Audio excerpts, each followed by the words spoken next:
Boa noite nação, boa noite, mas um boa noite mesmo, né? Para você que me acompanha aqui no nosso canal Timo Dias, o canal da Nação. Chegando com tudo, né? Hoje foi um dia meio difícil, a gente ia botar, nós íamos programar nossa palestra para 6h30, mas em função aqui de alguns probleminhas também, devido até à chuva, né? Então nós resolvemos colocar a live para esse horário. Eu sei que muitas pessoas estão cansadas, vão dormir cedo. Não vamos ter música hoje, fique tranquilo, porque não vamos poder colocar música hoje, vamos deixar para outro dia. Mas nós vamos fazer a nossa palestra do Apocalipse, do terremoto. Hoje vamos falar bastante do terremoto. E eu andei fazendo uma perícia na escritura para essa explicação de tanta desgraça que está acontecendo no Brasil, né? No Rio Grande do Sul, tivemos as casas foram, a água, ela ultrapassou o telhado das casas. Teve casas que foram levadas, porque aqui tem bastante casa de madeira, tem casa pré-moldada, e a água simplesmente levou as casas das pessoas. Casas bonitas, casas boas, né, também. Não é só do lado do pessoal que não tem uma casa com estrutura. Tivemos bastante telhados que voaram, portões arrancados com a força do vento. E isso aconteceu também em São Paulo, aconteceu no Rio de Janeiro. Tivemos problemas parece que em Minas Gerais também, a chuva de granizo. Então foi basicamente todo o Brasil e muitas partes do Brasil com um calor imenso, um calor muito forte. Eu tenho uma explicação bíblica para vocês. Mas eu não quero que vocês me chamem de louco. Eu tenho uma explicação bíblica dentro da própria Escritura. E eu vou começar com ela, para depois nós entrarmos no terremoto.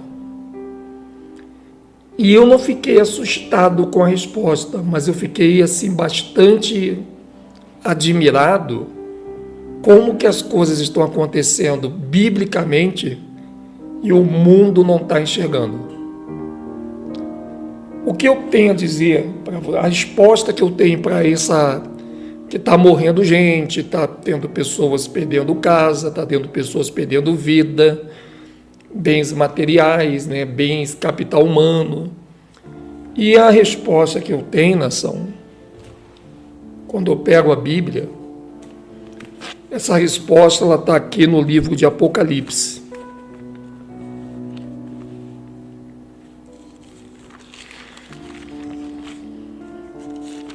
E eu vou na Bíblia, eu procuro não ir naquilo que eu acho, eu procuro ir nas Escrituras. Né, gente? Para mim, a Bíblia é ela que vai determinar. Então, eu acredito muito que nós estamos vivendo o que vocês estão vendo hoje, aqui no... Deixa eu ver aqui. Qual é o selo?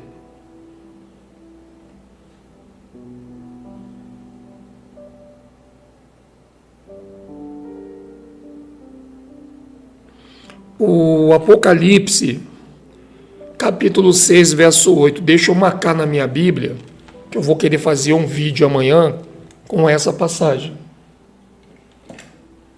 Eu vou fazer um vídeo com essa passagem, porque as pessoas estão desorientadas, elas foram tão programadas para jogar a Bíblia fora. Aí as pessoas estão jogando a Bíblia fora por causa de um monte de ateus que está hoje na internet. E as pessoas estão desorientadas, elas não sabem a resposta do que está acontecendo. E eu digo para vocês que o que vem do céu é bênção. mas o que está na terra não, porque o mundo ele jaz no maligno. Olha só, nação, lembra que nós estamos falando desde 2010 que nós estamos aqui no cavalo amarelo,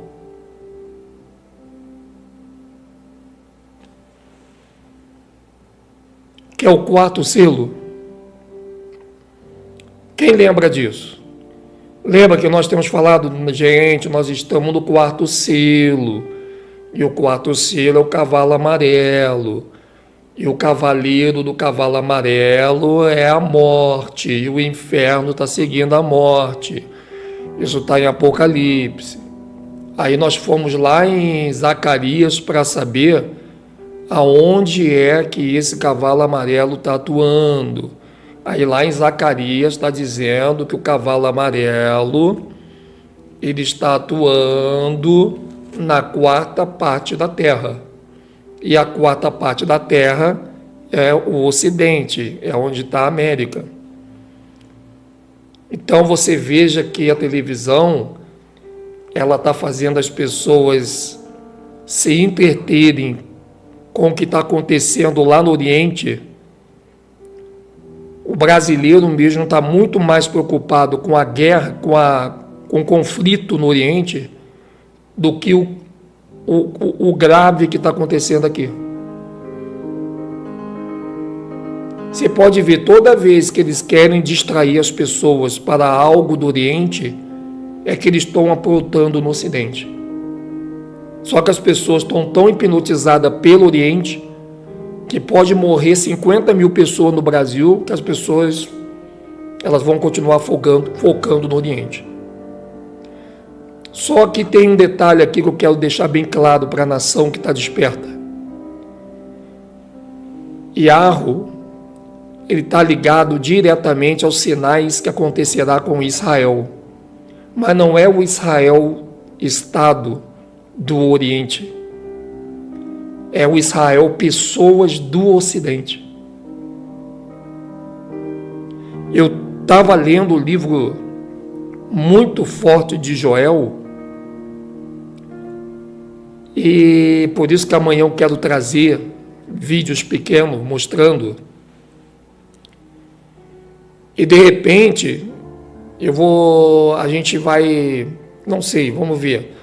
Todos os vídeos que eu for fazer eu não vou mexer na estrutura do cronograma, mas eu vou aproveitar e encaixar o Joel em todos eles. E eu pensava que o sinal o primeiro sinal seria as nuvens vermelhas, o céu vermelho. O céu vermelho, gente, a nuvem vermelha também é um sinal.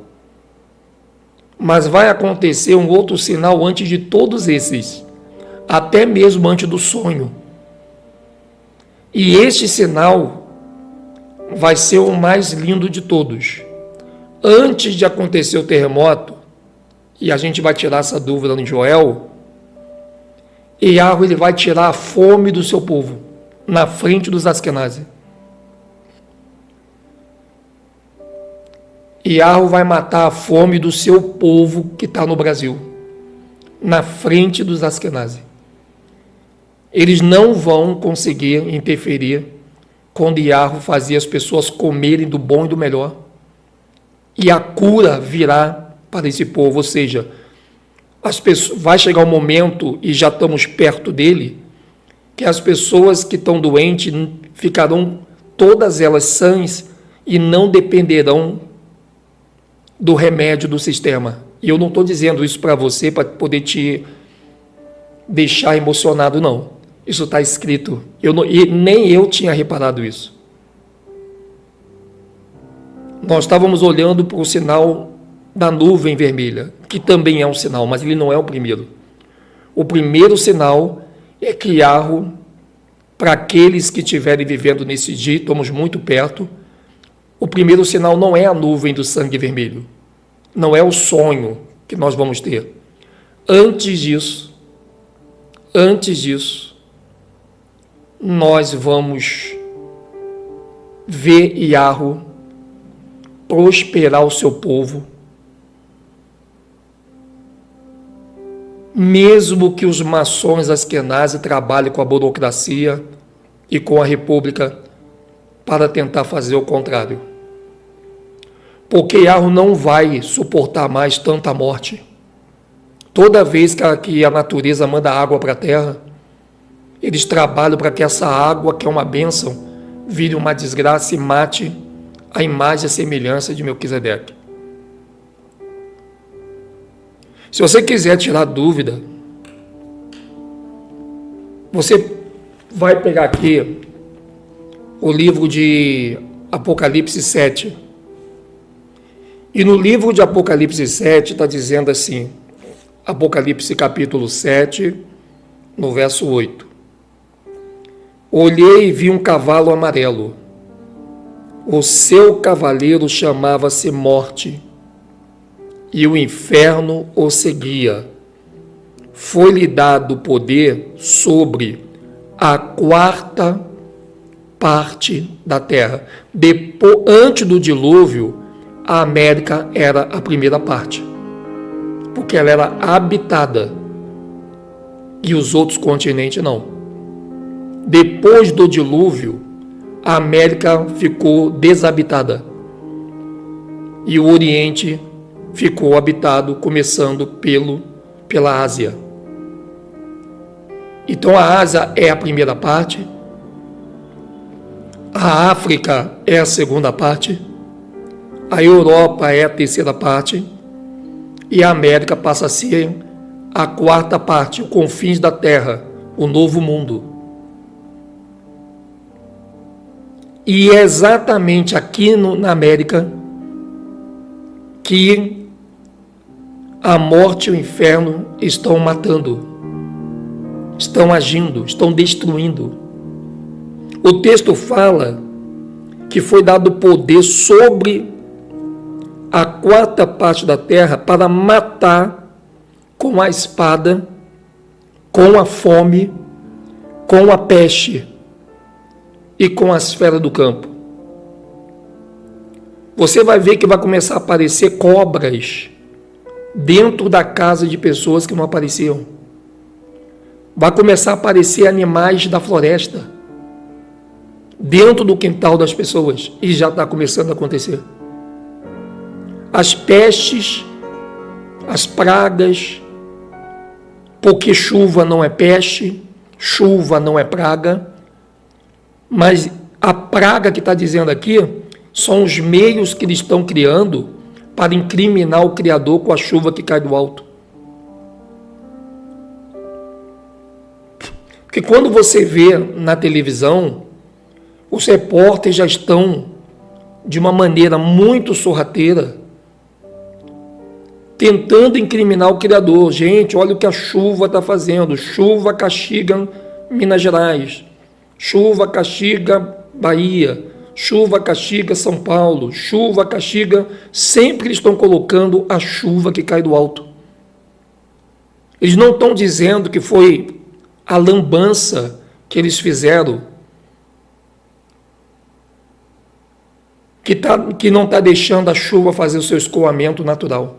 Eles mexeram no tempo, eles mexeram na ordem das coisas, porque a ordem é a chuva cair na terra e a terra beber essa água, não só o mar, não só o rio. Então quem é que está atuando aqui, usando o pé de barro?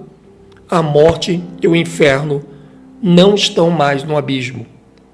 As pessoas continuam morrendo, mas a morte e o inferno não estão mais no abismo. Só quem está no abismo são os anjos caídos e o Lúcifer, que é o anticristo.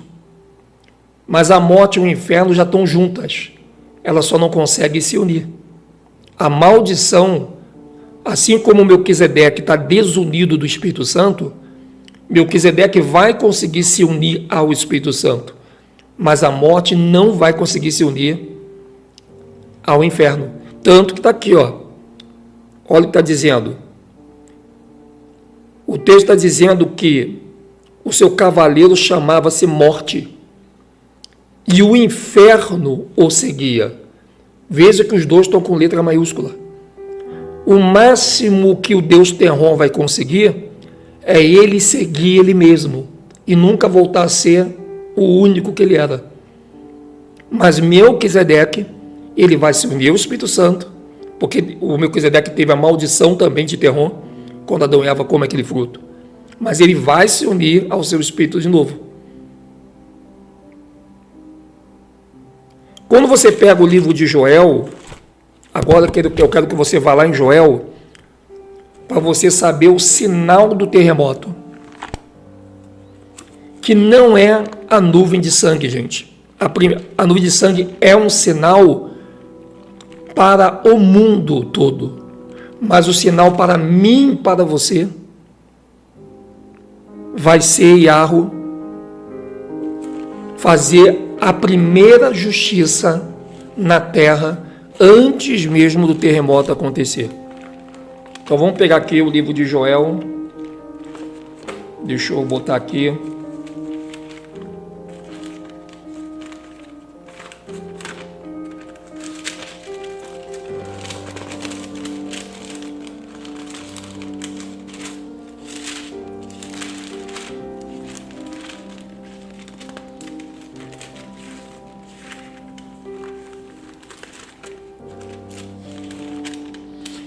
E a gente sabe, nação, que tudo isso está acontecendo por causa do inferno e da morte.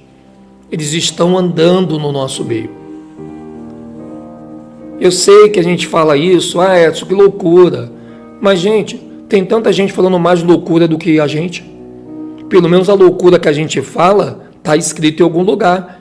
E o que eles estão tentando criar como um motivo das coisas e não está na Escritura. Então, olha só o que está escrito em Joel 2. E eu vou até pegar minha caneta para anotar. Veja que não é a nuvem de sangue que vai ser o primeiro sinal. Ela vai ser um sinal, mas ela não vai ser o primeiro sinal. Então, o primeiro sinal, aqui em Joel 2, não vai ser no céu primeiro. Vai ser no meio do povo que está sendo maltratado e perseguido pelo sistema do pé de barro e do sistema do pé de ferro. Mas eu quero que você leia junto comigo. Eu quero que essa alegria que eu senti, você sinta dentro da tua alma. Se você não estiver vivo, não tem problema. O Paulo disse, morrer é lucro e o viver é estar em Yahushua. Então, você morrendo ou estando vivo, a alegria não vai te abandonar. Saiba você que se você morrer com essa tua fé em Yahushua, você pode até ir para dentro do caixão, mas sabe que vai entrar dentro do caixão contigo? A alegria. Por isso que você tem que manter a alegria. Você não pode perder ela, por nada desse mundo. Porque essa alegria, e não confunda alegria com felicidade. Edinho, as pessoas estão morrendo, eu estou alegre. Não, calma aí. Você não está alegre porque as pessoas estão morrendo. Você está alegre porque, ainda que você seja um que também morra, mas você sabe que dentro do caixão, essa alegria vai contigo. Porque ela está te favorecendo um futuro eterno de maravilhas e de vida. Que as pessoas ainda não pegaram essa visão ainda.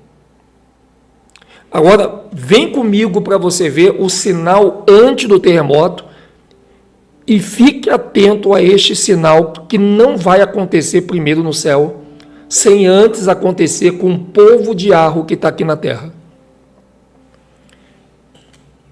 O Joel capítulo 2, eu vou pegar aqui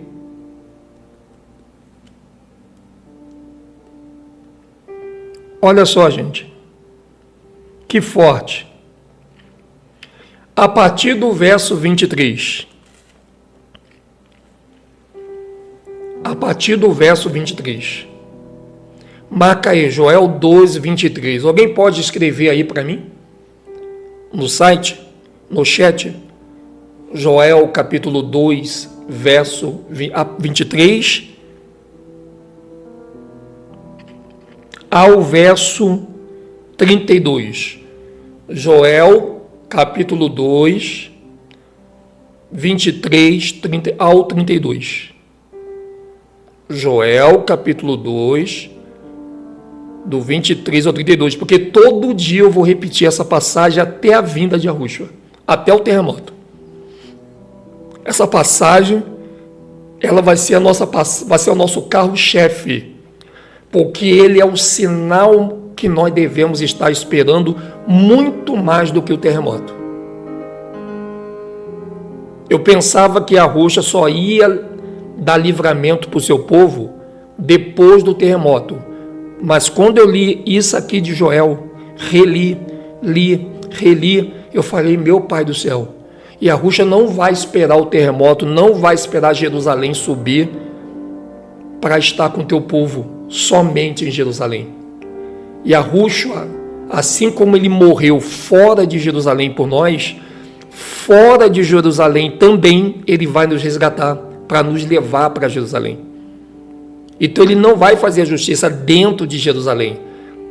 Jerusalém já vai ter que receber o povo dele justo, com justiça. E Yahweh vai fazer justiça no lugar aonde o povo está sendo massacrado. Veja que eu estou falando isso aqui, que você vai ler com os teus olhos. Depois você lê todo o livro, que se você tiver com muita dúvida, pega o livro de Joel, lê toda a partir do capítulo 1, para você não ter nenhuma dúvida do que eu estou te passando aqui. Que eu não vou começar pelo capítulo 1, eu vou começar pelo capítulo 23. Olha só o que está dizendo o capítulo 2, verso 23. Joel, capítulo 2, verso 23. Vamos lá, gente. Alegrai-vos, ó filhas, ó filhos de Sião, e regozijai-vos no Senhor vosso Deus. Olha só, regozijai-vos no Senhor. Não é na política, não é nos deputados, não é na direita, não é na esquerda que você vai ter que se regozijar. Não, nação, não. Negativo. Não é de forma nenhuma nesses lugares que você vai ter que se regozijar no Senhor. Então, alegrai-vos, ó filhos de Sião, e regozijai-vos no Senhor vosso Deus, vosso juiz. Deus é juiz. Porque ele vos deu em justa medida a chuva. Então, não é a chuva de Arro que está causando a desgraça. Alguém está se beneficiando da chuva que Arro manda. Porque ele está dizendo aqui no verso 23 que ele vai mandar a chuva na justa medida, não para destruição. Ele não vai quebrar o pacto que ele fez lá no arco, que nós chamamos de arco-íris. E vamos chamar de arco-íris só para poder saber o que estou te falando. Quando aparece o arco chamado arco-íris, que nós nomeamos também, mas tem Bíblia que chama de arco-íris, tem tradução que chama. Então, quando aquele arco apareceu, ele prometeu que ele não ia destruir a terra mais com água. Então, alguém está querendo transformar Yahweh num mentiroso. Alguém está aproveitando a chuva e dizendo, vamos transformar esse Deus aí no mentiroso, que nós aumentamos a lista de ateus. Mas ele está dizendo aqui no 23, eu não sei se você está lendo aí na tua Bíblia, no Joel 2,23, que ele vai mandar a chuva na justa medida. Isso é nos últimos dias. É aqui que eu quero que você entenda. Você vai ver que isso é para os últimos dias. E os últimos dias já estamos nele. Nós não estamos nos últimos dias do fim do mundo, mas é nos últimos dias antes do juízo, que não é o juízo final, mas é o início do juízo. E o início do juízo, ele não acontece depois dos 1000 anos, ele acontece no terremoto. Então, olha bem, gente. Ele está dizendo que ele vai mandar a chuva na justa medida. Continuando o verso 23. Ele faz descer a chuva com a chuva. A chuva que destrói, que arranca telhado. Não. A chuva temporã e serôdia. Então agora eu já mudo meu discurso, porque hoje eu tenho certeza de uma coisa. Tem alguém que está aumentando a gravidade da chuva. O sistema pode sim estar aproveitando talvez essa arma-arp que eles fizeram para ela funcionar só quando cair a chuva. E eu começo a entender que essa arma-arp, que esse projeto Blue Beam que os senhores do mundo têm, eles não fizeram para poder matar pessoas com essas armas e eles serem os criminosos. Mas eles fizeram essa arma para matar pessoas, para destruir casas, para incriminar Yarro como se ele fosse o assassino, pela chuva que nós vemos cair e não pela arma que eles fizeram, porque eles são covardes.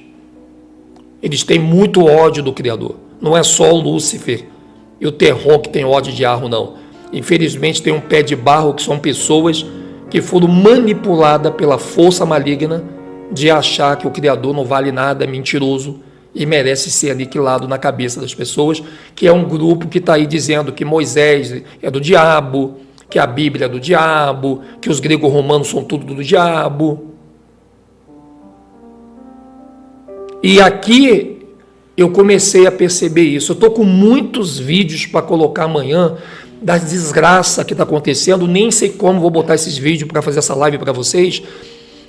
Eu tenho que tirar algumas coisas que não pode colocar, porque houve mortes, houve infelizmente baixas, teve pessoas que morreram, teve casas que a água foi até o terraço, ela não foi até o teto não, ela passou do teto, foi até o terraço.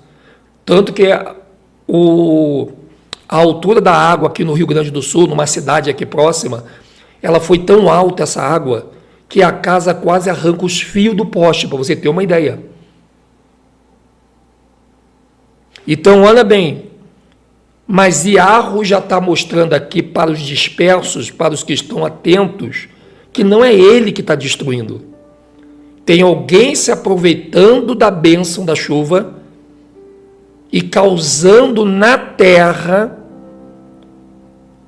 toda essa desgraça, porque até para isso os senhores do mundo precisam do Criador, porque eles não têm poder nenhum para fazer nenhuma destruição se eles não se aproveitarem de algo que venha por parte de Yarro. Então eu acredito que como esses ventiladores, essas energias eólicas e outros tipos como os colisores de Hadron, o colisor de Sírios, por que eles vão botar um colisor de Hadron no Oriente e agora faz um colisor no Ocidente e logo em São Paulo? Por que 2 colisores? Por que um colisor dentro do Oriente e o colisor dentro do Ocidente? Então nós temos o Hadron no Oriente e temos os Sírios no Ocidente. Para quê? Isso sem contar que a base do colisor é toda subterrânea. Esse é um dos problemas sérios que nós estamos percebendo aqui. Então vamos continuar a leitura. Então nós temos certeza, no verso 23, que não é a chuva de Yarro que está causando essa desgraça. São eles. Só que eles têm a televisão para manipular, para calar nossa boca, para dizer que nós falamos besteira, que isso que nós falamos não confere com os profissionais que estão na rua colhendo as informações para a televisão. Mas eu quero dar uma notícia para a Rede Globo, Rede Record e para o sistema, que apesar deles se defenderem que eles estão fazendo um trabalho para ajudar a humanidade, porque a chuva está destruindo tudo, as Escrituras estão dizendo que a chuva é temporã e serôdia. E seja Deus verdadeiro e seja o homem mentiroso. Se a chuva é temporã e se a chuva é serôdia, então a parte da destruição não está vindo pelas mãos do Criador. Alguém com muito poder da tecnologia está trabalhando na Deep Web, lá naquela internet subterrânea que nós não temos acesso, já para fazer as coisas acontecerem exatamente quando Yahweh, através da natureza, mandar a bênção da chuva temporã. Então a chuva que é para ser temporã, os filhos de Terron estão transformando em desgraça, para incriminar o Criador. Por isso que muitos vão colocar a marca da besta. Porque muitos vão acreditar que Yahweh é o assassino, que Yahweh é o injusto, que Yahweh é o mentiroso.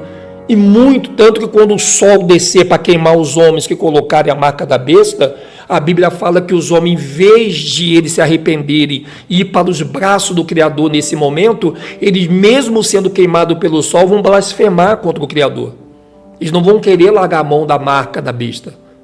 Porque eles estão com o anticristo, que é a besta, ele vai conseguir fazer com que os seres humanos tenham ódio de Yahweh, a ponto do sol queimar eles, e eles, em vez de dar graças, em vez de dar glória, em vez de se arrepender, eles vão blasfemar, vão xingar o Criador.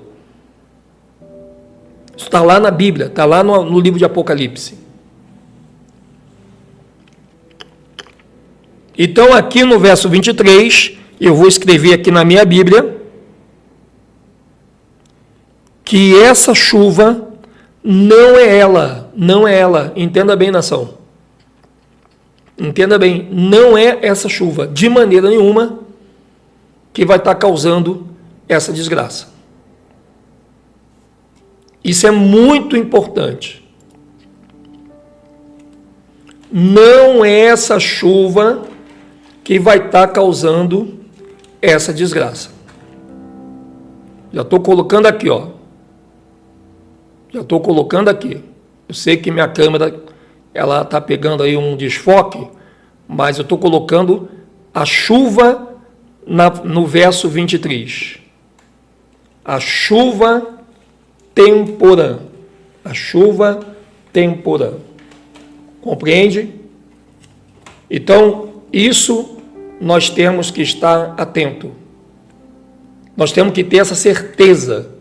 Porque amanhã você vai ligar a tua televisão, amanhã você vai ligar as suas redes sociais, você vai ver a desgraça, pessoas gritando, gente chorando, casas indo embora, carros sendo amassados, pessoas morrendo, os gatinhos da mulher que morreram quando começou a cair o vendaval, o gado, muito animal morto, aí as pessoas vão ficar com ódio de Yahweh. Porque é isso que eles querem que as pessoas pensem. Pô, mas cadê Deus que não está vendo isso? Por que está mandando essa chuva? Por que Deus está destruindo as coisas? Você não está vendo? Será que você não reparou que essas obras que nunca param, você já reparou que não para a obra no centro da cidade? Você vai no Rio de Janeiro, está lá os tapumes com um buraco no chão, eles não param de botar cano, não param de botar coisa debaixo da terra, está sempre em obra, é uma obra que nunca acaba, nunca acaba. Toda vez que eu vou no Rio de Janeiro, está lá o chão todo quebrado, botando dutos, dutos, é cano, é eletricidade, é água, é gás, é não sei o que lá, é parará, pereré. Você não está vendo que eles estão fazendo as coisas na surdina? Aí quando Yahweh manda chuva, desgraçado, esse Deus, sabe como é que é? Com certeza, esses caras não conseguem controlar o céu em relação à terra, mas eles conseguem controlar a terra em relação ao céu.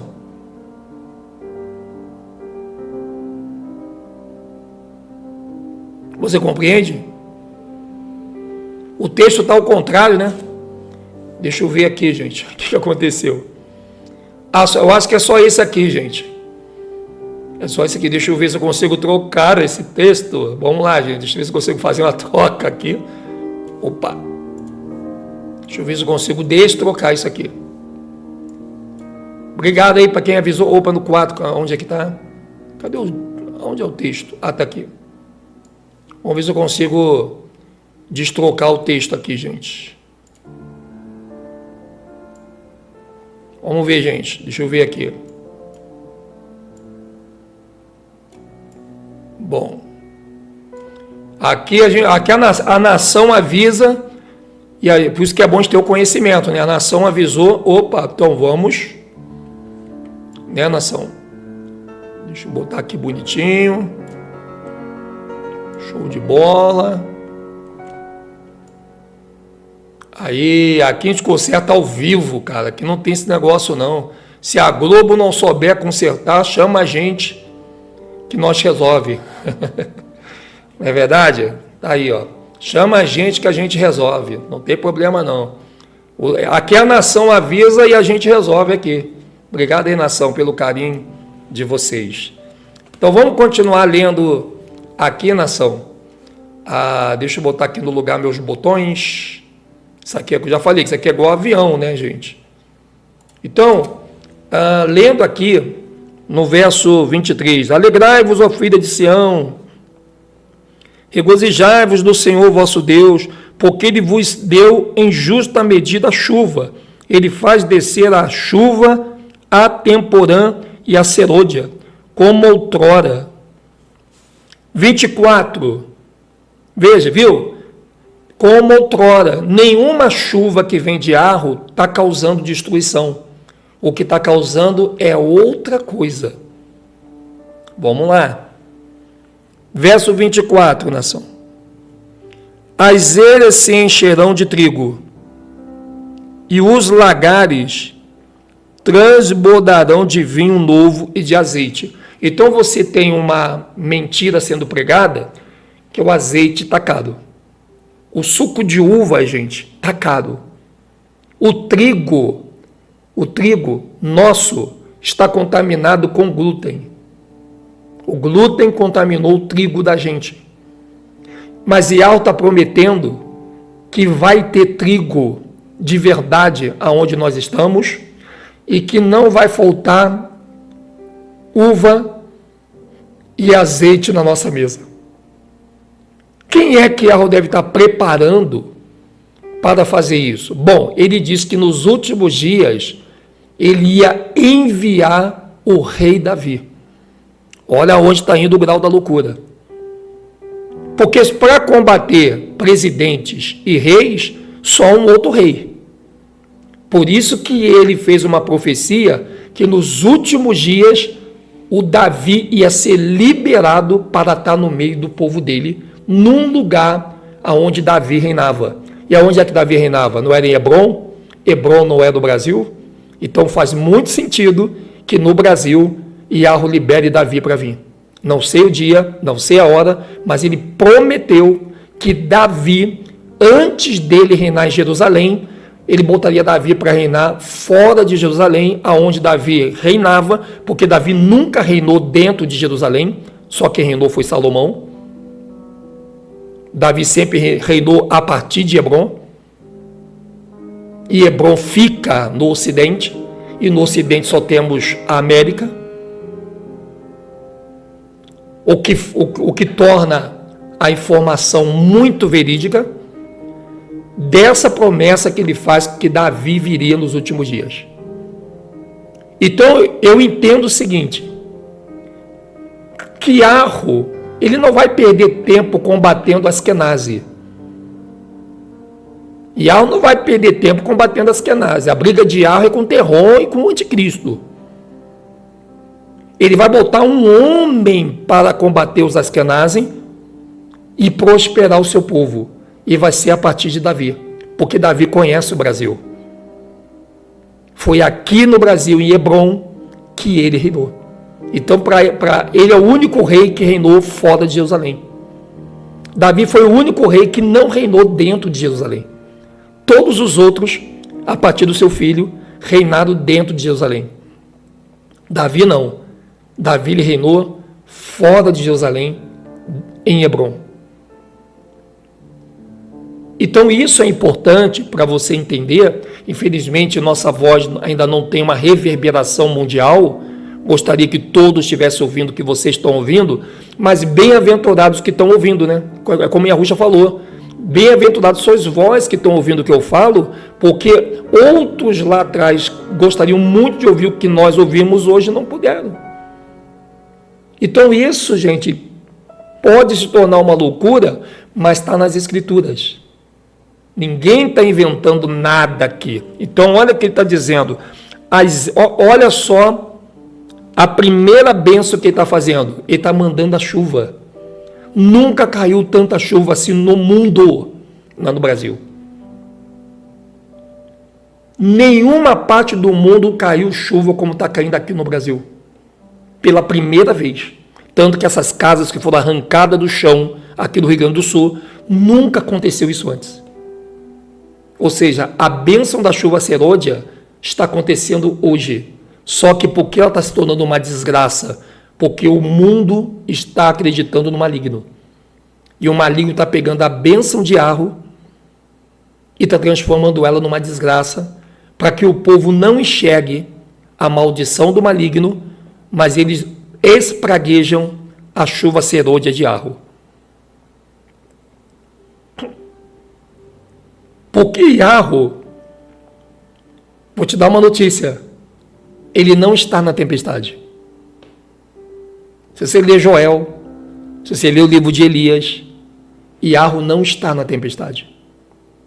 Você vê que quando ele manda Pedro andar sobre as águas, e o Pedro, quando vê aquela tempestade se formando no meio do oceano, veja que Yahusha não estava provocando aquela tempestade, e nem Arro, o pai dele. Mas veja que Yahusha repreende aquela tempestade.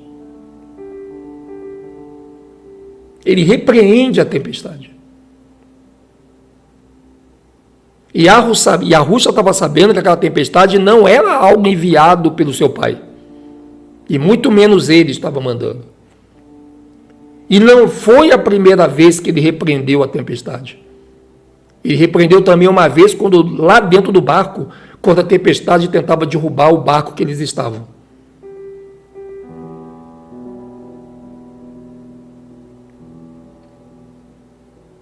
Olha bem aqui, ó. Então ele está dizendo, gente, que as eiras se encherão de trigo, azeite e vinho novo. O vinho novo aqui, ou seja, não é esse vinho da vinícola cheio de cachaça que você compra no mercado, não. Ele está dizendo que aqui onde nós estamos vai ter vinho novo. Quem é que vai trazer esse vinho novo? Agora você entende por que depois da ceia ele deu o vinho para os apóstolos? Para que esses apóstolos entreguem para Davi esse vinho? E esse vinho novo multiplicado vai ser para mostrar para os donos das vinícolas de vinho quem é que sabe fazer o verdadeiro.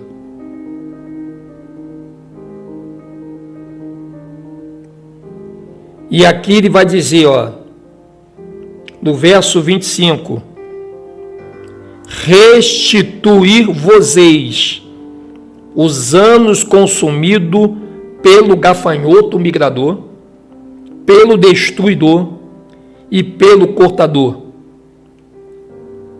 e o meu grande exército que enviei contra vós. Quem é o exército que Arro enviou contra nós?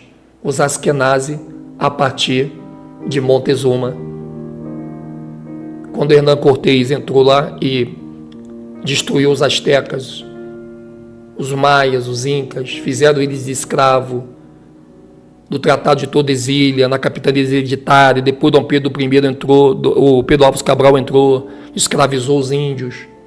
Depois vieram os chamados negros. o exército que ele enviou para nos fazer de escravos lá atrás. Yahweh vai surpreendê-los. O gafanhoto migrador, gente. Aqui o gafanhoto, gente, não é o diabo.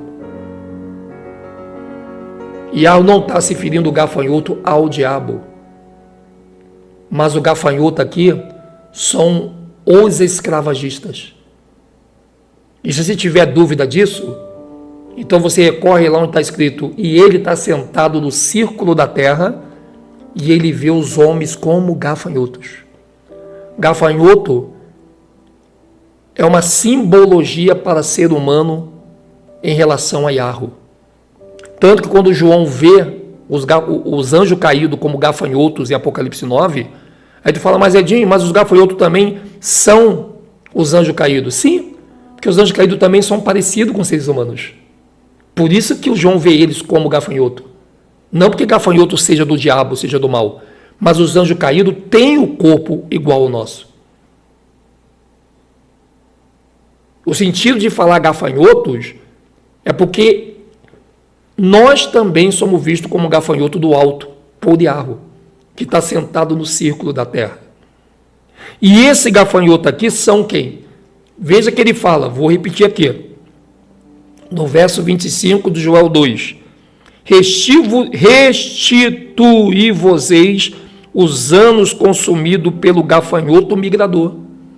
Quem é o gafanhoto migrador? São os Askenazi que migraram na terra de Sem e se apossaram da sua identidade. Veja, migrador. Eles migraram para uma terra que não era deles. E nos trouxeram para uma terra que ainda não era nossa. Seria, mas não era ainda.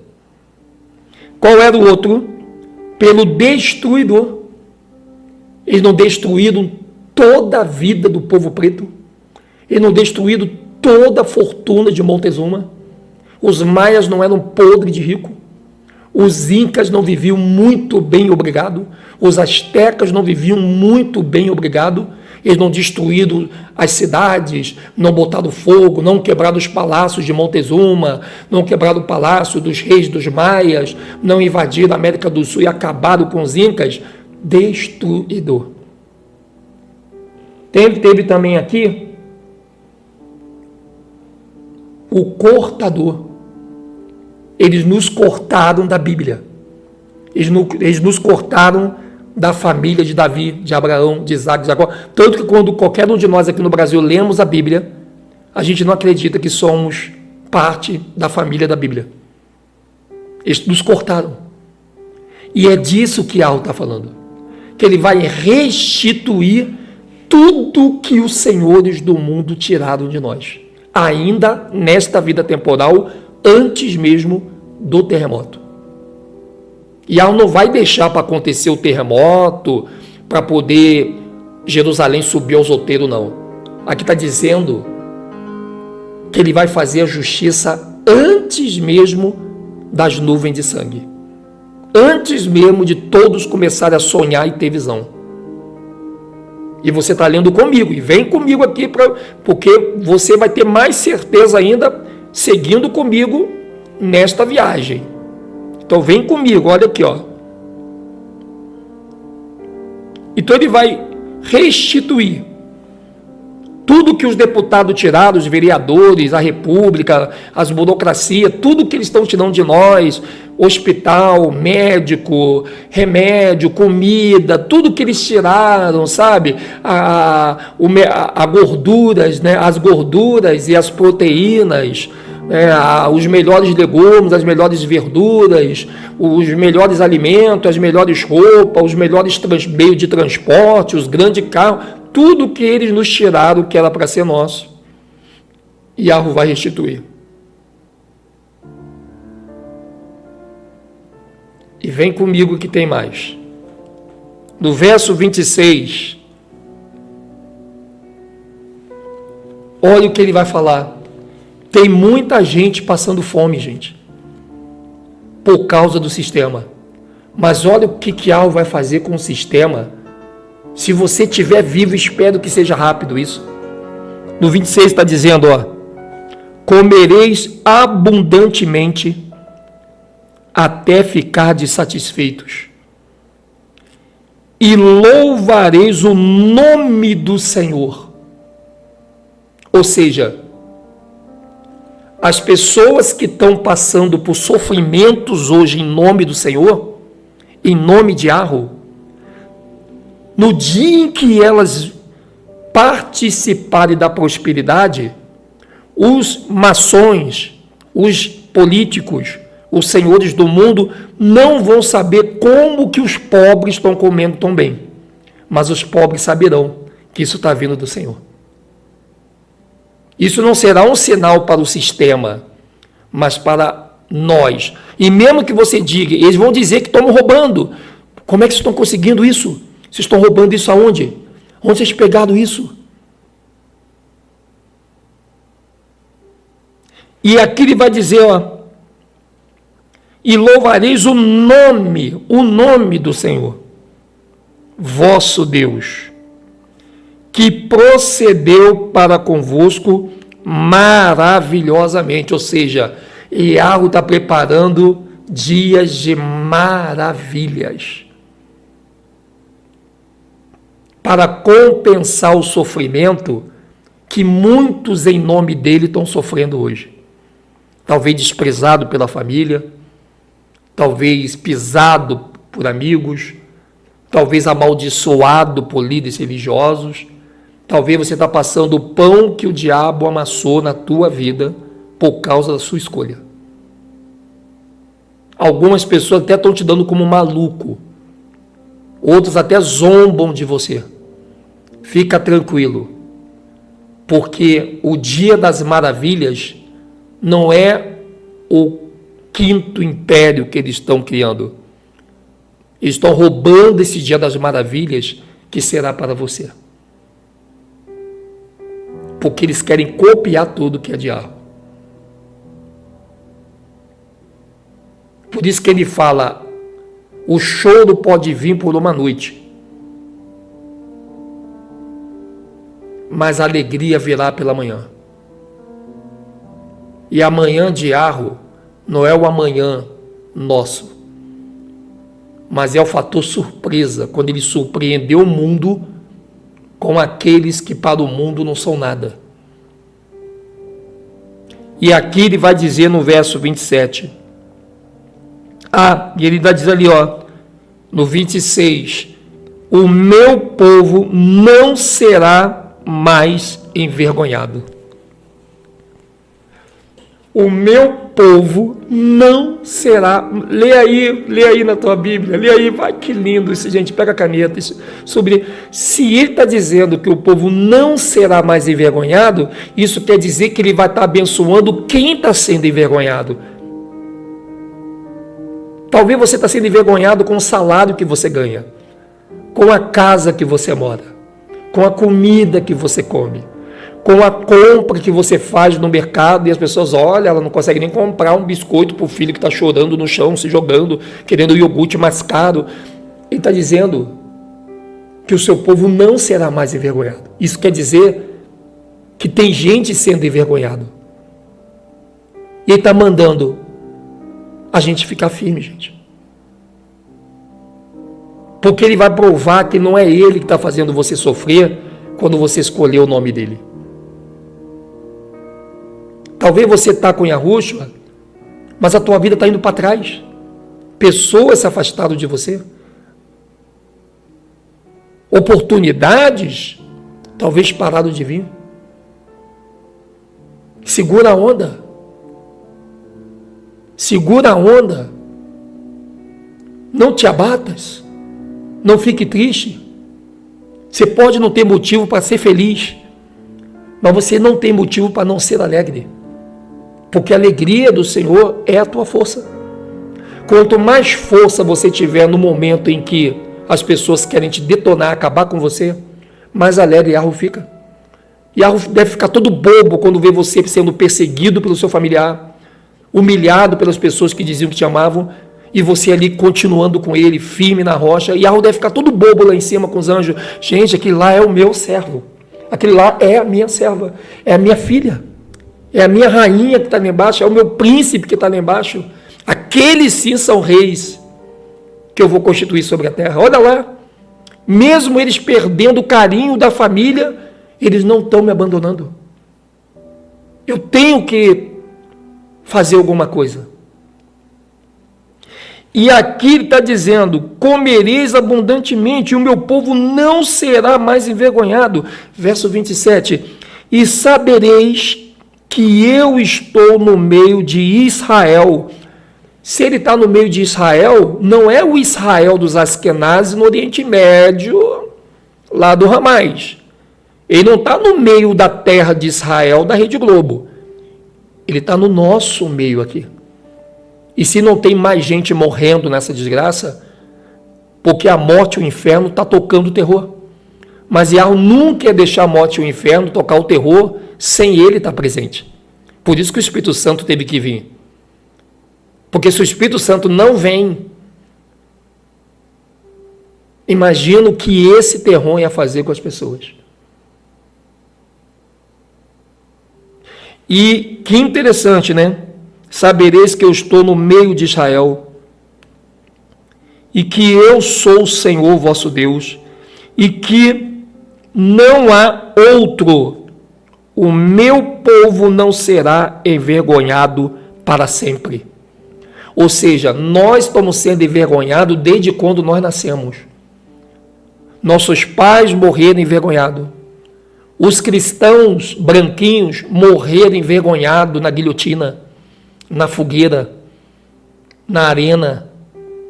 Mas ele está dizendo que o meu povo não será envergonhado para sempre. Joel capítulo 2, verso 27. Olha o que ele fala, eu vou botar na tela para você. Já está na tela, já está na tela, já está na tela. Olha aí, ó. Vamos lá, vamos de telinha então, vamos de telinha, vamos aqui, ó. Tá aqui na tela já. Que bom que está na tela. Olha lá, olha ali, gente, olha ali, ó. Joel 2. Antes do terremoto, antes do sonho. Primeiro, ó, o sonho está lá embaixo, o terremoto está lá embaixo. Ele está dizendo, e Joel 2,25, e restituí-vos-eis os anos que foram consumidos. Deixa eu melhorar aqui, que eu fiz besteira. Pelo gafanhoto, e a locusta, e o pulgão, e a oruga. Bom, aqui já está uma linguagem mais difícil, né? Ainda bem que eu já li antes. Opa, eu estou...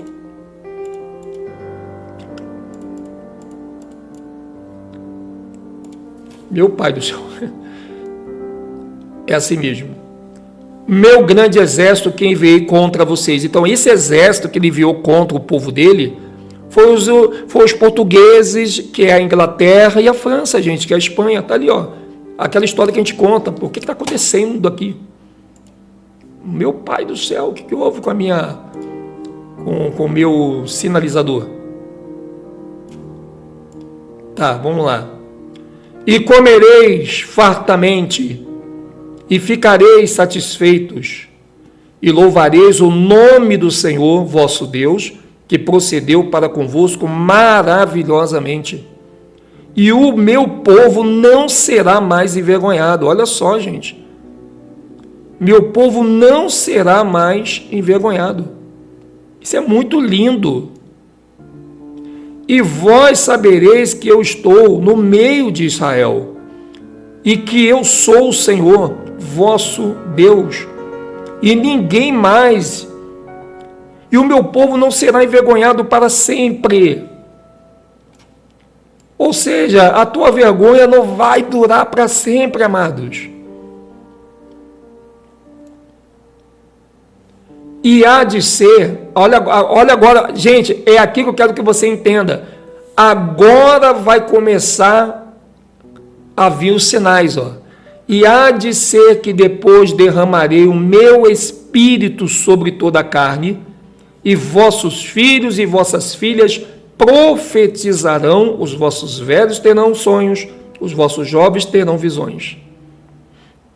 e também sobre os servos e sobre as servas naqueles dias. Veja, servos e servas. Quem é que é servo e servas? Aqueles que crêem nele hoje. Naqueles dias derramaria o meu espírito e mostraria prodígio no céu e na terra. Sangue, fogo, colunas de fumaça. Agora começam os sinais do céu. Então os primeiros sinais não são do céu. São aqueles lá que ele vai prosperar o seu povo na cara dos senhores do mundo. Aí sim, Yahweh vai liberar o terremoto. O sol se converterá em trevas e a lua em sangue, antes que venha o grande e terrível dia do Senhor.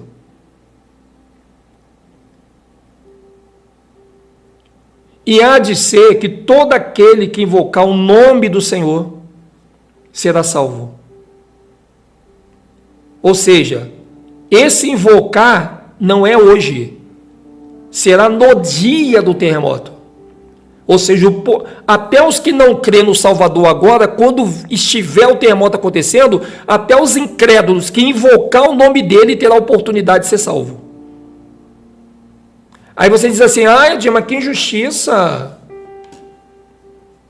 Que injustiça, Edinho.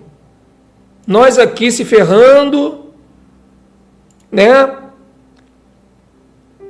E eles, no dia do terremoto, quando tiver o pega para capar, aí ele, só um clamorzinho vai salvar eles igual a mim? Ah, não, ele disse, é muita injustiça.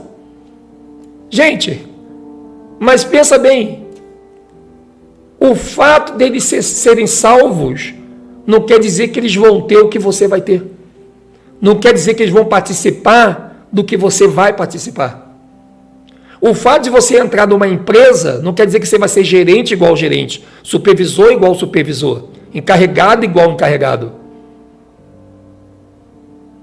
Está pegando a sacada? Não fique com raiva. Não fique decepcionado. Porque, Edinho, aí é fácil, aí as pessoas no terremoto, aí as pessoas lá no terremoto vão invocar o nome do Salvador e vão ser salvas. E a gente que ficamos aqui, prejudicadas, humilhadas, aborrecendo o nosso coração. Ah, não, calma, gente. Porque Yahweh vai salvar muita gente, mas ele não vai ser injusto na salvação. Ele dá para essas pessoas na salvação o que ele vai dar para você. Eles vão ter uma bênção. Eles vão conseguir ser salvos em cima da hora. Num time de futebol, não tem lá, o time está perdendo, e no último finalzinho do tempo, lá nos acréscimos, o time vai lá e não vira o jogo.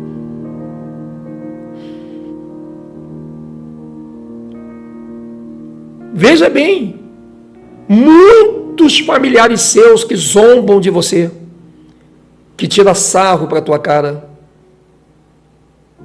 que te irritam, que te chamam de demoniado, mas de tanto você falar do terremoto, muitos, não são todos, muitos vão dizer, caraca, cara, é verdade o negócio do terremoto, e vão lembrar do que você falava e vão invocar o nome de Yahweh. Porque eles vão ver que está batendo com o que você falou. Mas não quer dizer que apesar deles serem salvos, eles vão ter na salvação que você vai herdar.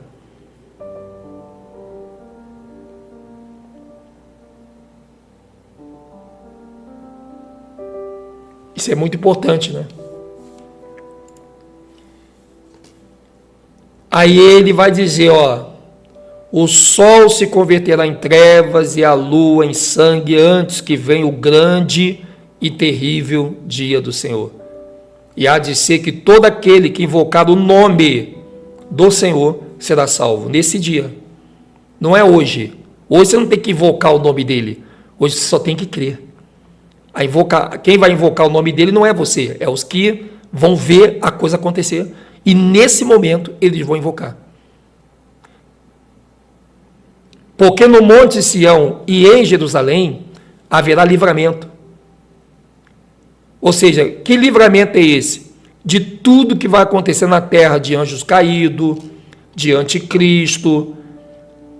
As pessoas não vão cair na mão do anticristo e dos anjos caídos, porque haverá livramento em Jerusalém. Assim como o Senhor tem dito, e nos restantes que o Senhor chamar.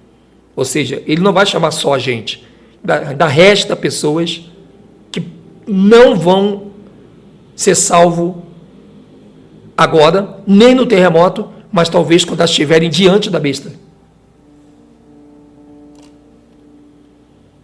Então, gente, mas antes de acontecer esse dia aqui, o grande dia terrível do Senhor, olha os sinais que vai acontecer primeiro.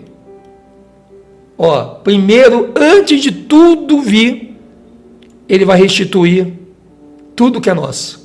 Se nós estivermos vivos, porque se nós estivermos mortos, a tratativa será outra, diferente, né? Vai ter uma tratativa diferente se eu e você estivermos mortos, ele não vai deixar de agir, mas se nós estivermos vivos nesse dia, antes do terremoto, antes de nuvem de sangue, primeiro ele vai na cara dos senhores do mundo, que domina o planeta, restituir os anos que foram destruídos do nosso povo.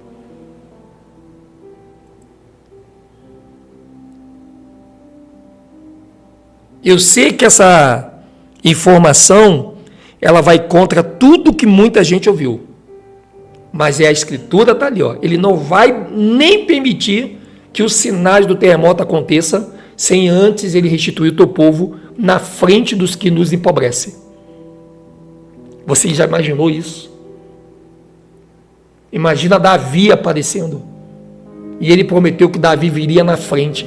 Assim como João Batista veio na frente de Yahushua para morrer no madeiro, Davi vem na frente de Yahushua antes dele entrar em Jerusalém. Louvado seja o nome de Yahushua.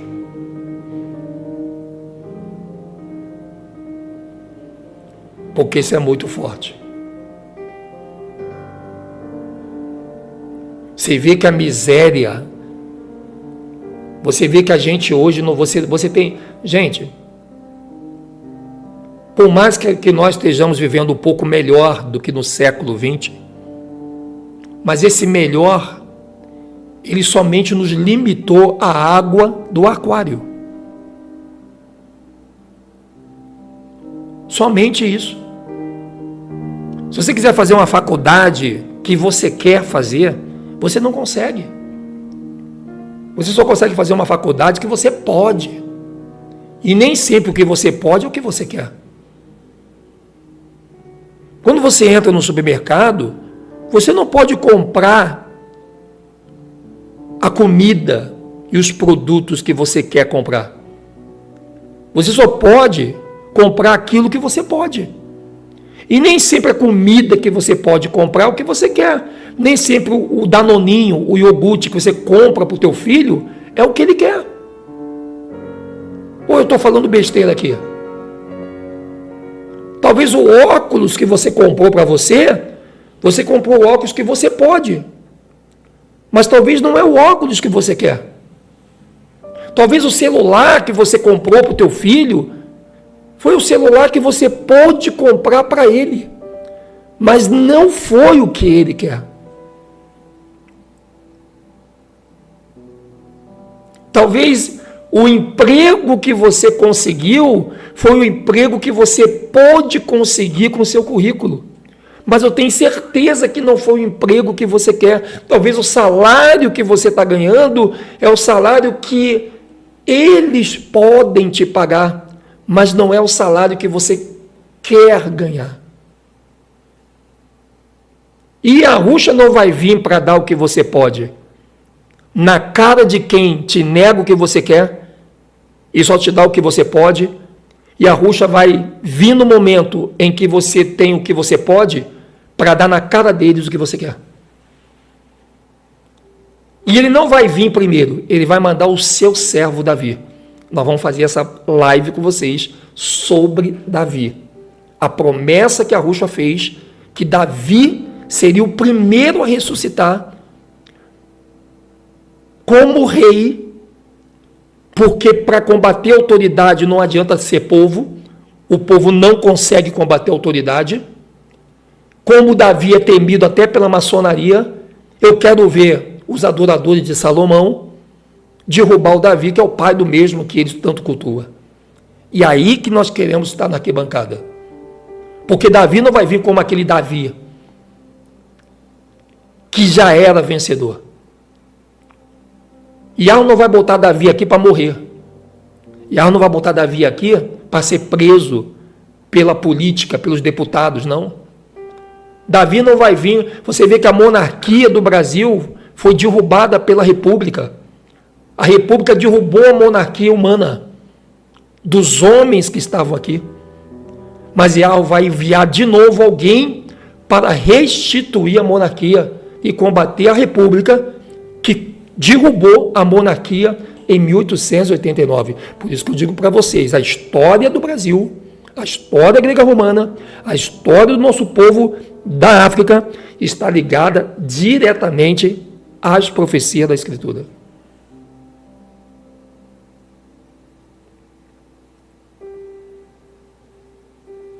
E eu peço muito que nas suas orações no secreto, você comece a pedir Yahweh que ele possa te honrar com o que você quer, e não com o que o sistema pode te dar.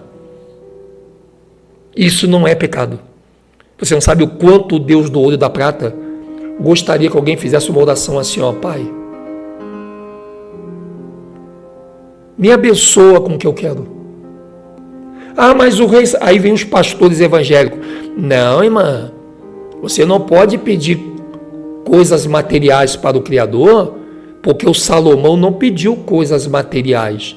Salomão pediu sabedoria. Só que, queridinho, ao contrário de Salomão, Yahweh já te deu sabedoria. Mas você não tem coisas materiais.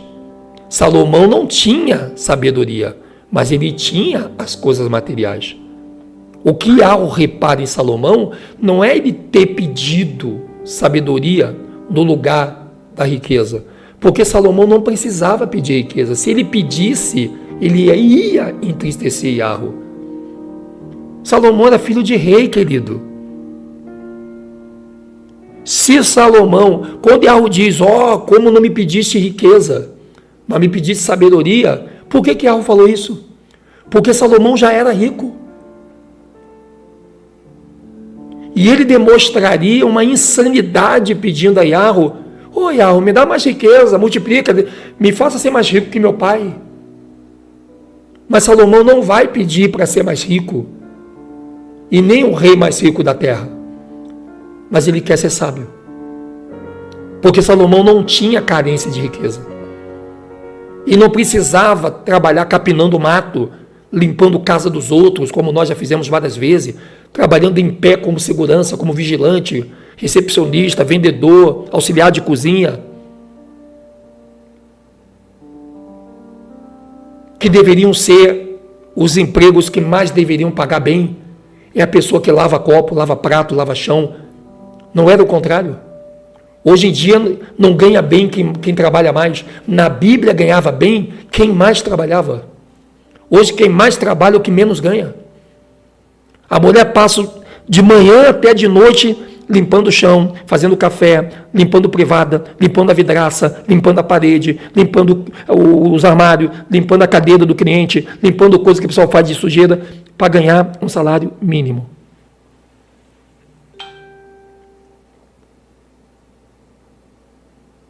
Eu não tenho vergonha de ser faxineiro se eu tiver que voltar a ser faxineiro. Eu tenho vergonha do salário que eles vão me dar. Eu não tenho problema em varrer chão. O meu problema é a injustiça de eu varrer todo aquele chão para ganhar um salário mínimo. Como se varrer chão fosse um trabalho fácil. E não é. Tem pessoas que estão trabalhando com limpeza e está descadeirada, ganhando doença. É um trabalho que deveria ganhar muito. É um trabalho que deveria ser hipervalorizado. Nem os askenazes querem pegar na vassoura. Porque se trabalhar com vassoura na mão fosse fácil, os askenazes também nos humilhariam dizendo, não preciso de vocês. Eu mesmo varro o meu escritório. Mas ele sabe que varrer não é uma coisa tão fácil. Não é uma coisa prazerosa. Trabalhar com limpeza, você vai precisar todo dia torcer para acordar com saúde.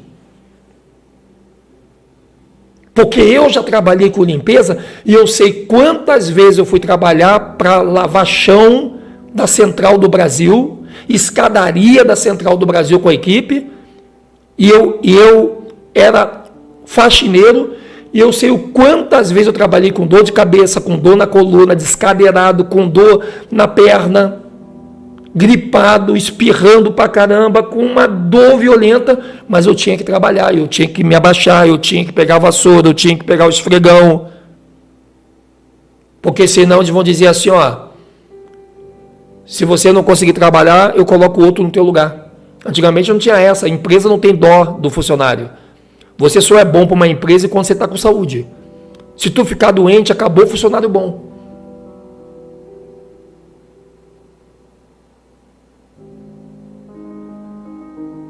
Então hoje quem trabalha muito deveria ganhar muito. Mas no sistema da República ganha-se muito pouco. E quem trabalha muito pouco, com muitas mordomias, ganha muito. Vai na Câmara dos Deputados e vê lá quem é que trabalha mais. O vereador ou o faxineiro que trabalha na Câmara dos Deputados? Veja lá quem é que está mais cansado, veja lá quem é que está mais ferrado, veja lá quem é que está com a cara mais de pessoa triste, desanimada. É o vereador que está sentado lá na salinha de ar-condicionado dele, fazendo tudo pelo telefone, porque ele não atende ninguém, quando atende é o Deus nos acuda? Ou é o funcionário que está lá varrendo, o segurança que está em pé de manhã até de noite, ganhando varizes? Vê quem é que está ganhando mais.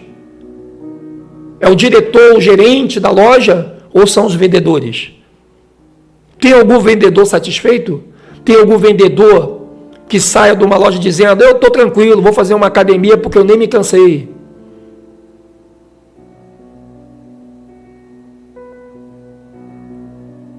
Você não pode pensar, você não pode discutir com ninguém, você não pode falar dos erros, você tem que ser um capacho, você tem que fazer as coisas e aguentar tudo calado.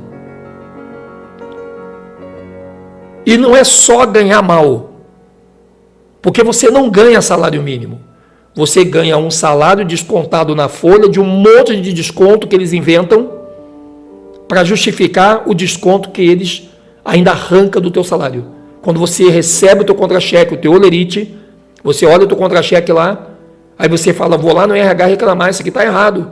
E eles vão te dando uma gambiarra de, porque isso aqui foi sindicato, que isso aqui... Coisas que nunca foram acertado quando você entrou. Engraçado que ninguém fala, quando vocês entrar, vai ter o desconto disso, daquilo. Não, começa a aparecer do nada as coisas. E você não pode discutir. Que senão o RH vai chamar o teu gerente, vai contar para ele que você chegou lá e você está dando trabalho, tem que se livrar de você. Eu sei, eu fui supervisor, velho. Quantas vezes o gerente me chamou como supervisor? Edson, tu tem que mandar fulano embora. Mas por que, gente? Tem que mandar embora, porque ela começou a reclamar lá no RH, vai dar trabalho para a gente. E eu não podia dizer não. Eu tinha que mandar, eu já mandei muita gente embora chorando. Eu nunca mais me esqueço. Quando eu era gerente de uma empresa de uma escola, que era uma escola chamada Amiga. Eu fui gerente lá comercial. E uma vendedora, ela foi contratada para trabalhar, só que ela não conseguiu vender. Ela passou um mês sem conseguir vender. Ela estava aprendendo, tadinha. E a dona do dono da escola disse, sabe aquela menina? Tu tem que mandar ela embora agora, hoje, ela não está rendendo para a nossa empresa. Eu falei, não, mas dá um tempinho para ela vai aprender, ela é uma menina nova, está casada, tem uma filhinha, ela está desesperada, não, tem que mandar ela embora. E ela não quis saber. Aí eu tive que chamar a menina, botar ela dentro da sala. E eu falei, olha, o teu trabalho está legal, tal, mas eu tenho que te demitir. Gente, a menina veio em prantos. Ela falou: Edson, por favor, não me mande embora. Eu tenho uma filhinha pequena, eu vou me esforçar, eu prometo. Eu falei: é que não dá realmente, eles não querem e tal. A menina chorou muito, gente. Aquilo arrancou meu coração. Eu perguntei: será que vale a pena ser gerente? Me desculpa a minha expressão. Primeira coisa que eu falei assim: desculpa, tá? Mas eu vou ter que falar o que eu falei. Eu falei assim: será que vale a pena ser gerente dessa merda de empresas que existe no Brasil? Será que é interessante você ser um supervisor, um gerente, um diretor, para tirar onda que você é gerente, que você é diretor? Mas para cumprir injustiça de dono de empresa, que tem o olho maior do que a barriga e acha que as pessoas são robôs para poder aprender um ofício tão rápido, menos de um mês? Tirar o sonho de uma menina, de uma jovem que tem uma filhinha, que estava feliz ali, que estava se esforçando, era a primeira a chegar, a última a sair, e eu ter que sentar na mesa de gerente e mandar uma funcionária que era fiel no horário, se esforçava, pedia ajuda, mas a dona, a esposa do dono, não queria saber. Ela falava que lá não era uma casa de caridade. Por isso que eu não tenho vontade de voltar a trabalhar lá fora. Por isso que eu prefiro trabalhar aqui, no estúdio, na rua, com Deus, com Yahweh abençoando a nação, e a nação patrocinando o canal, porque pelo menos eu não quero ser ajudado pelo governo, que o governo vai me manipular. Eu não quero ser ajudado por pessoas assim, que não faz parte da nação. Eu prefiro 1000 vezes ser ajudado por vocês, nação, no patrocínio de vocês, porque vocês nunca vão me manipular. Olha, eu estou patrocinando o canal, tá, Edinho? Mas tu não pode pregar sobre isso, não. Vocês não fazem isso. Vocês estão na mesma visão, na mesma sintonia. Porque aquilo cortou meu coração. Eu sendo gerente, não foi a primeira vez, na Cassol, quando eu fui supervisor da Cassol, eu tive que mandar muita gente embora, seguranças, porque eu era supervisor dos seguranças, do pessoal da limpeza e do pessoal da manutenção. Eu tinha 3 linhas de funcionários que estavam sobre a minha gestão, na Cassol. E várias vezes o gerente me chamava lá na sala: não era eu que determinava se a pessoa tinha que ser mandada embora, era o gerente que determinava. Mas para quem mandava embora, a pessoa, portanto que uma funcionária da limpeza me botou na justiça. Porque na cabeça dela, fui eu que não mandei ela embora, porque eu não gostava dela, porque ela era mais pretinha, e eu agi com racismo, e ela me botou na justiça.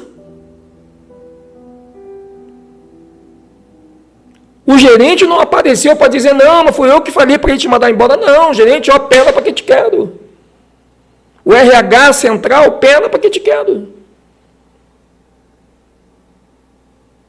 A sorte é que ela não ganhou na justiça, porque eles viram que, calma aí, não foi esse supervisor que te mandou embora, ele recebeu uma ordem da gerência. Então o juiz entendeu que eu também era vítima, mas eu era funcionário, eu tinha que mandar embora. Mas é muita gente sendo mandada embora injustamente. E eu pensei, se eu sendo supervisor, gerente, eu estou tendo que praticar uma injustiça de mandar as pessoas embora, porque eu sigo ordem lá de cima, eu fico pensando que todas as empresas são iguais. Do nada o cara te manda embora. Não quer saber se a pessoa tem filhos, se a pessoa está passando fome, se a pessoa tem contas para pagar, se ela fez alguma coisa aí, sei lá, ela criou um objetivo na vida com esse emprego. E nós somos obrigados a desmoronar o sonho de funcionários, porque não está dando o lucro rápido que os donos das empresas querem.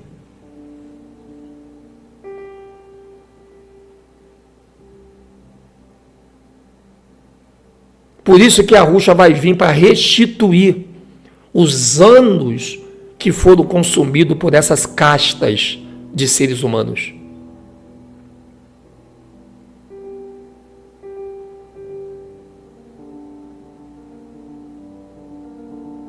Isso é muito sério, gente.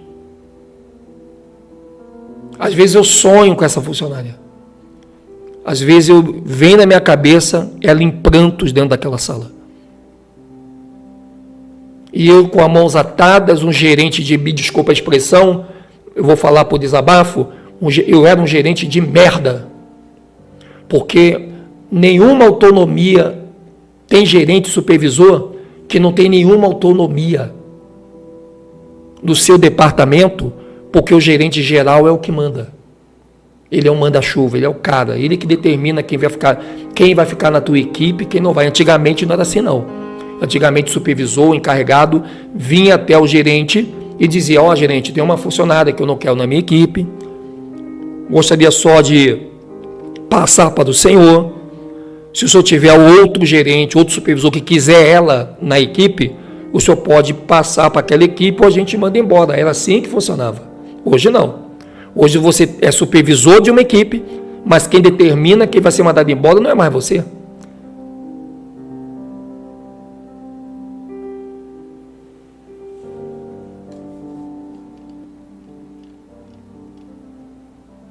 O livro de Apocalipse, ele diz assim, ó.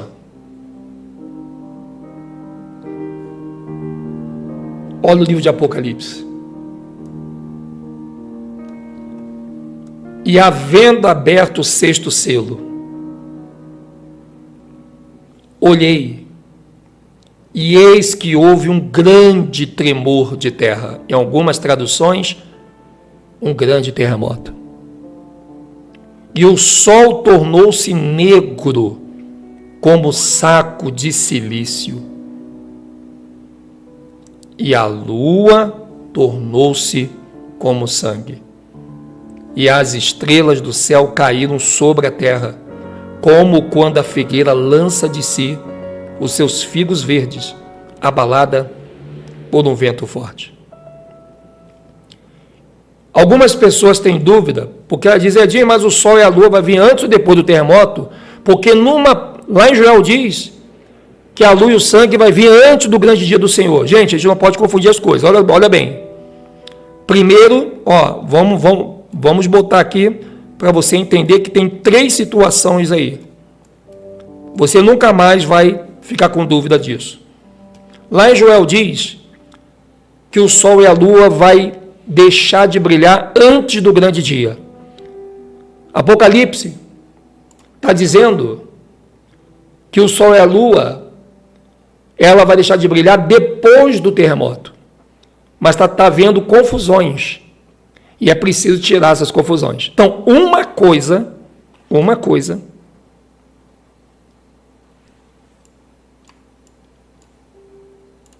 é o terremoto.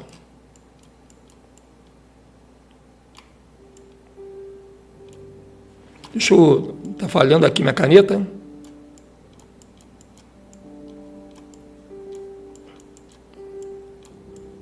Nossa, gente, está falhando. Outra coisa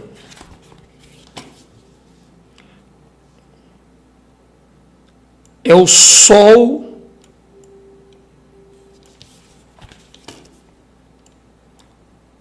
e a lua. Deixa eu ver se eu botando aqui em cima melhora. Ah, melhorou. Não, melhorou não. E outra coisa é o grande dia do Senhor. Para você não fazer confusão. Vou escrever mais devagar aqui, gente, que se eu escrever rápido, aí a falha. Grande dia, meu Pai, do Senhor.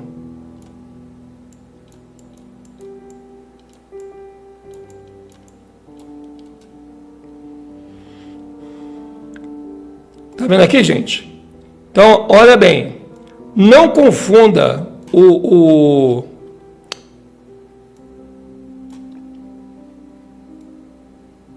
Não confunda a nação. É isso que eu quero que vocês entendam para não fazer essa confusão. Tá? Então, olha só. Não confunda terremoto com o grande dia do Senhor. Terremoto é uma coisa, grande dia do Senhor é outra. Então você vai ver lá em Joel, o sol e a lua vai brilhar antes do grande dia do Senhor. Só que o pessoal está confundindo o grande dia do Senhor com o terremoto. Não, o grande dia do Senhor é o dia que ele vai vir, Melquisedeque, ele vai vir. Não é o terremoto é o juízo. O juízo começa com o terremoto e termina com o juízo final. Então o terremoto abre o juízo. É o juízo inicial, não é o final. Então o terremoto, ele acontece primeiro, depois o sol e a lua, em Apocalipse, né? Vai dar o seu sinal aí que não vai brilhar, depois do terremoto, mas antes do grande dia, ou seja, o terremoto é o sinal do sol e da lua, e o sol e da lua é o sinal do grande dia. Então isso aqui pode confundir quem lê Joel e lê Apocalipse.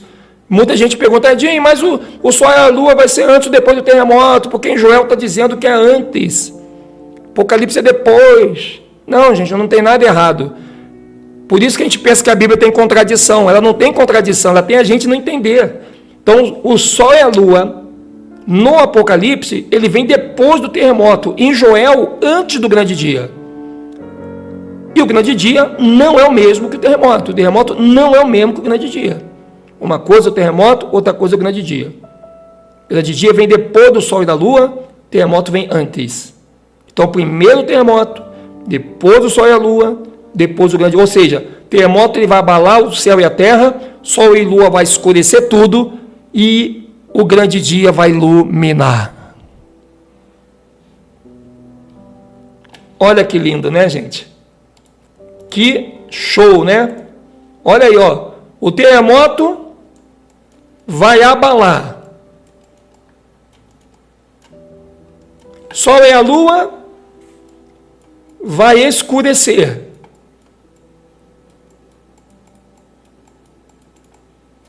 E Melquisedeque, o grande dia do Senhor, vai iluminar.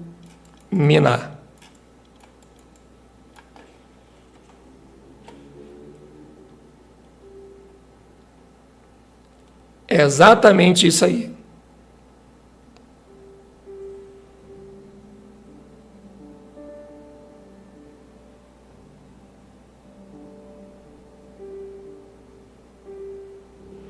Você gostou dessa grande notícia? É exatamente isso, nação. Olha que lindo. Olha que lindo que é Yahweh, né? Olha que lindo que é Yahweh. Então aqui nós estamos vendo, né, mais uma vez que o selo é aberto, houve um grande terremoto e o sol se tornou negro como saco de silício e a lua tornou-se como sangue. E as estrelas do céu caíram sobre a terra, como quando a figueira lança de si os seus figos verdes, abalada por um vento forte.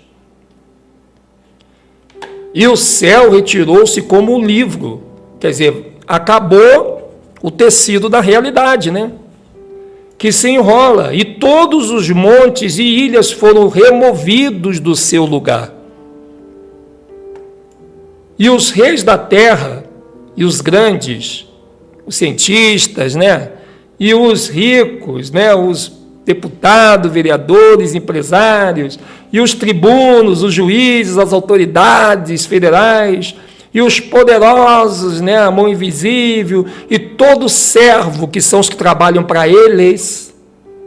Esse servo aqui pode ser o YouTube, que trabalha para o sistema, os artistas, o jogador de futebol, e todo livre se esconderam nas cavernas e nas rochas das montanhas. Todos que eram livres. Quem são os livres? Parada, livre. Olha a parada livre aí, ó. Ó, vê se não bate, hein? Né? Não tem a parada livre agora, a parada gay virou parada livre. E vê se não bate ali, ó, parada livre, ó. E todos os livres, somos livres agora. Somos livres para fazer tudo. Somos livres para fazer tudo. Para andar pelado na rua, para beijar na boca. Somos livres. Né? Todos os livres que estão sendo beneficiados pelo sistema.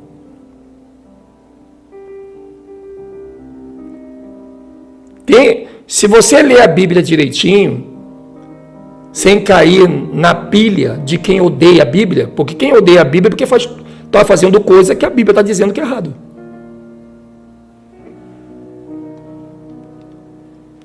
E quando esse dia do Senhor chegar, olha o que eles vão dizer. Os Illuminati, os deputados, os maçons, os poderosos, que hoje são os caras que mandam matar, que mandam fazer, que mandam acontecer. Quando eles vê o Senhor vindo, olha o que vai acontecer. Eles vão dizer aos montes e aos rochedos: cai sobre nós e esconde-nos do rosto daquele que está sentado sobre o trono e da ira do Cordeiro.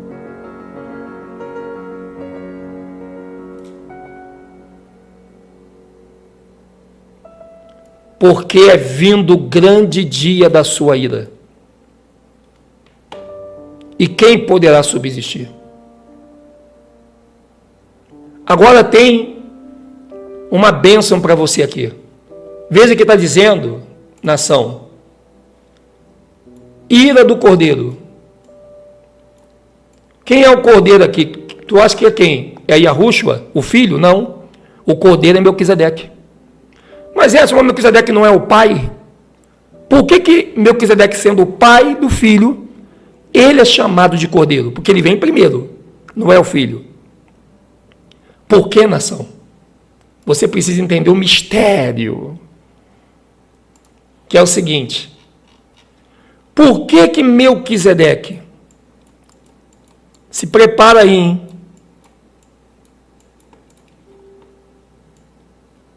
Escrever devagarzinho aqui, bonitinho, né? Por que Melquisedeque, sendo ele, atenção, pai,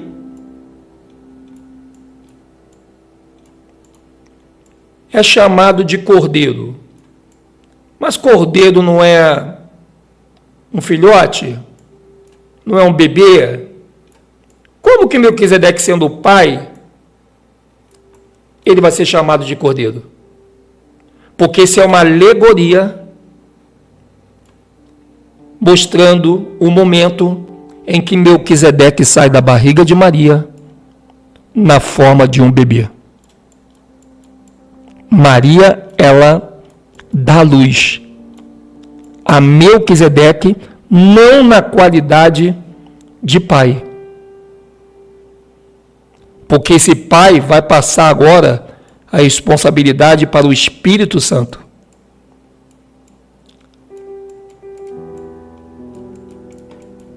E Melquisedeque, com seu filho, Yahushua, ele vem como um bebê. Ou seja, ele vem como um cordeiro. E ele é o cordeiro de Yahweh, do Espírito Santo, que tira o pecado do mundo. Por isso que ele vai ser o cordeiro. Para você entender por que ele, sendo pai, por que ele virou cordeiro. Porque ele, sendo Melquisedeque lá dentro do Santo dos Santos, um adulto, ele vai ser um bebê dentro da barriga de Maria.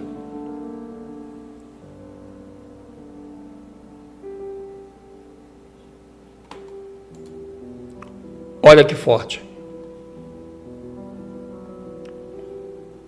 Olha que forte. Gente, as Escrituras, ela é tão simples.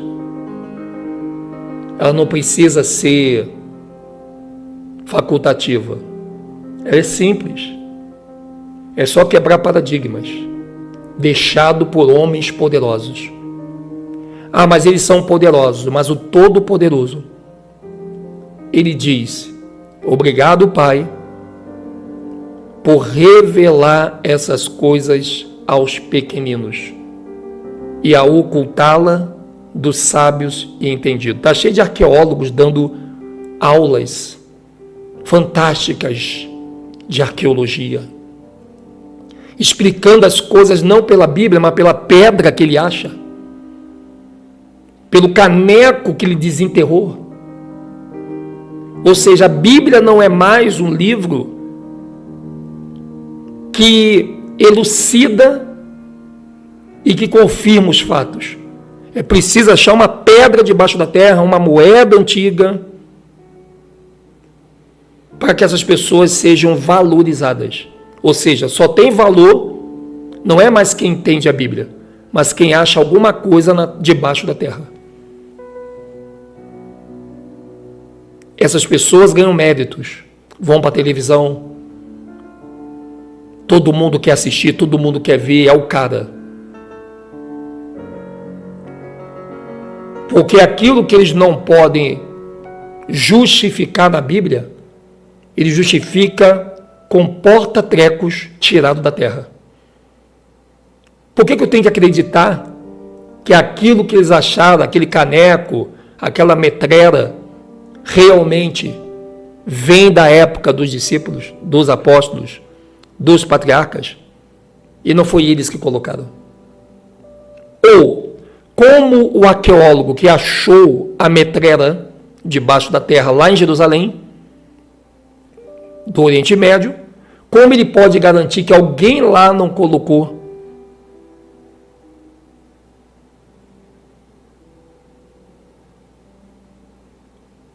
Então isso tem que ser repensado.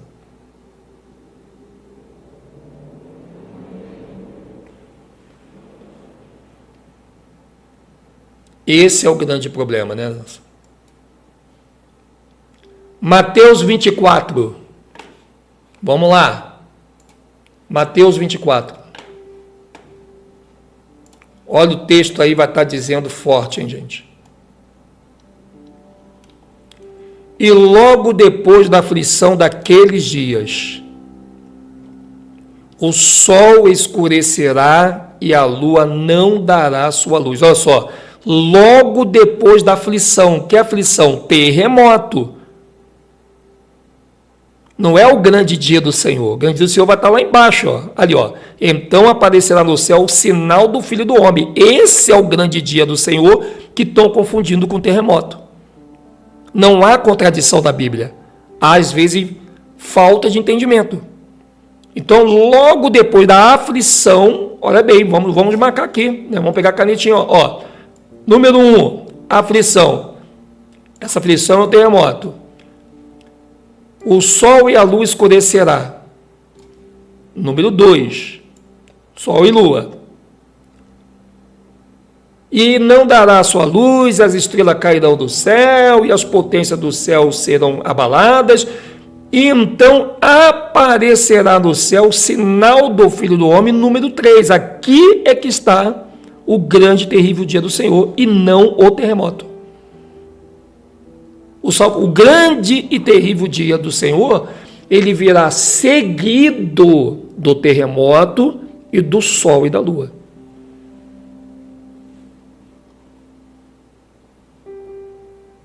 Olha que interessante isso, hein?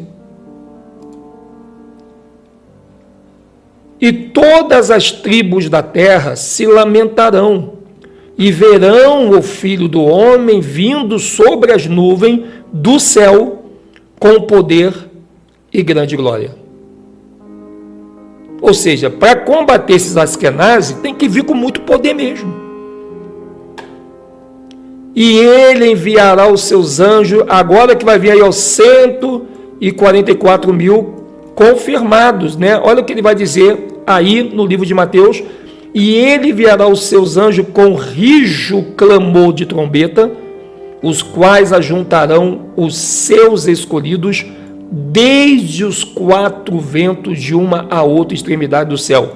Veja, não é só os 144 mil, mas todos os escolhidos que estão espalhados, Japão, Alemanha, né? Japão, Alemanha, ou vamos dizer assim, Europa, Ásia, África, todos que crêem nele, independente de raça, cor, todos os escolhidos. Olha o que diz o livro de Ageu. Pois assim diz o Senhor dos Exércitos. Ainda uma vez, para quem não acredita no terremoto universal, então lá em Joel está dizendo, ainda uma vez, dentro em pouco, farei abalar o céu, a terra, o mar e a terra seca. Farei abalar todas as nações e as coisas preciosas de todas as nações virão. E encherei de glória esta casa, diz o Senhor dos Exércitos. Que casa? Jerusalém, porque é de lá que ele está falando. Livro de Hebreus, olha o que diz esse livro de Hebreus. Que livro legal, olha o que ele está dizendo. Aquele cuja voz outrora abalou a terra, agora promete, ainda uma vez abalarei não somente a terra, mas de igual modo todo o céu. É um terremoto que nunca houve no universo. Não é na terra, não. Olha Lucas 21, 26. Olha o que vai estar dizendo. Homens desmaiando de terror na expectação das coisas que sobrevirão ao mundo, porquanto as virtudes do céu serão abaladas.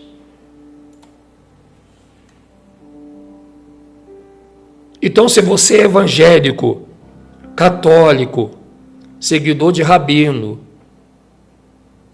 e os seus líderes,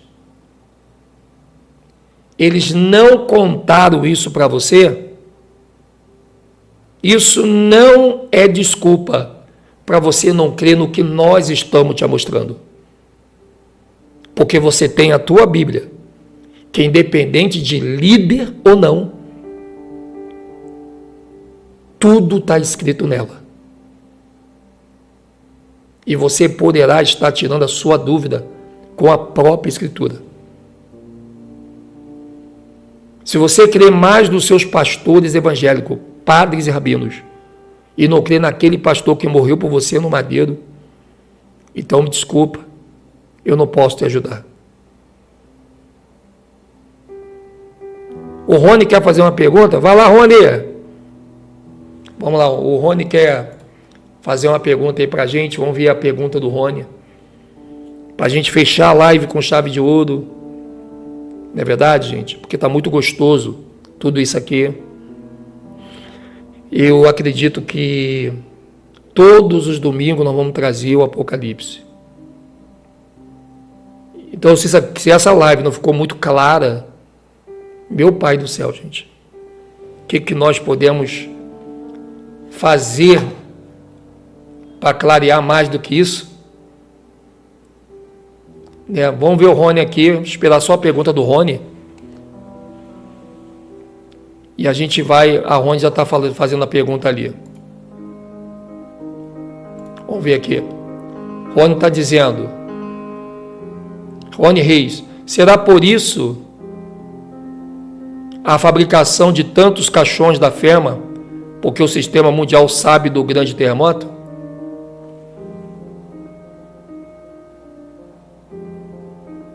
Com certeza. E não é só caixão da FEMA, não. O número de incineradores para cremação de corpo aumentou drasticamente, não só no mundo, mas também no Brasil. Porque eles têm certeza que vai morrer muita gente.